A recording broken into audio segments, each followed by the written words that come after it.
myself some room to feel a little, maybe a little stretch on the back of the legs here, your hammies.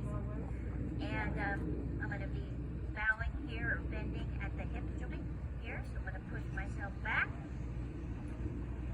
You know, I might bounce a little bit, especially if on the range I'm working on my posture and my where my weight is distributed kind of evenly on both feet. So if I'm working on that, I might want to bounce a little bit just to feel the ground.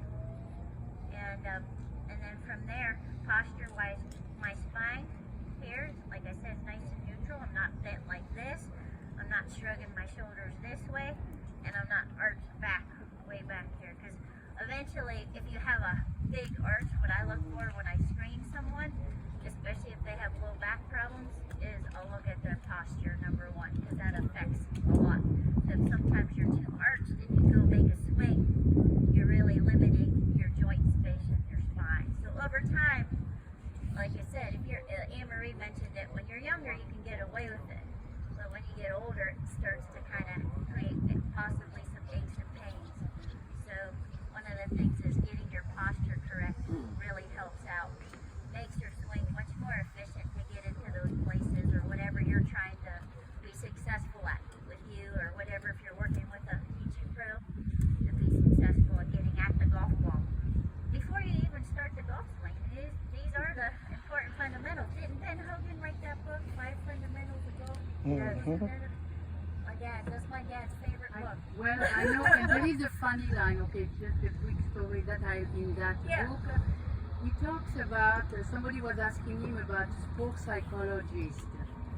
And he says, well, in my era, we all had the same sports psychologist. And his name was Jack Daniel. I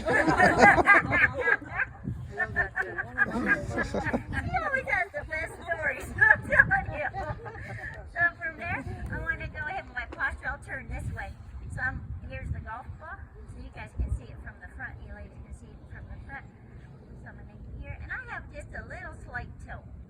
Just a little tiny tilt. So I'm not this way, as Anne-Marie said, kind of with the alignment. I do. Yeah. You want to kind of be right here. If you were to see a camera or my spine, it kind of a little, just a slight tilt. Yeah. So, anything you want to add to that, Anne-Marie? I just have a. Do you think, because I see a lot of ladies, have you heard of that chicken wing? Yep. A lot of the. Well, from what you've learned from Kelly, what do you think we could create that? Do you see that if you are too much this way, you don't have any room for the arm to extend? So here we go, chicken wing, and those are only good for appetizer. They are not. And if you too slouch, you'll hit behind the ball possibly, and like Anne-Marie, and in order to avoid that, you gotta get out of the way to hit the golf ball. So posture, as you can see, is huge. Posture, alignment, grip. I wanted to bring something up again about alignment, because this is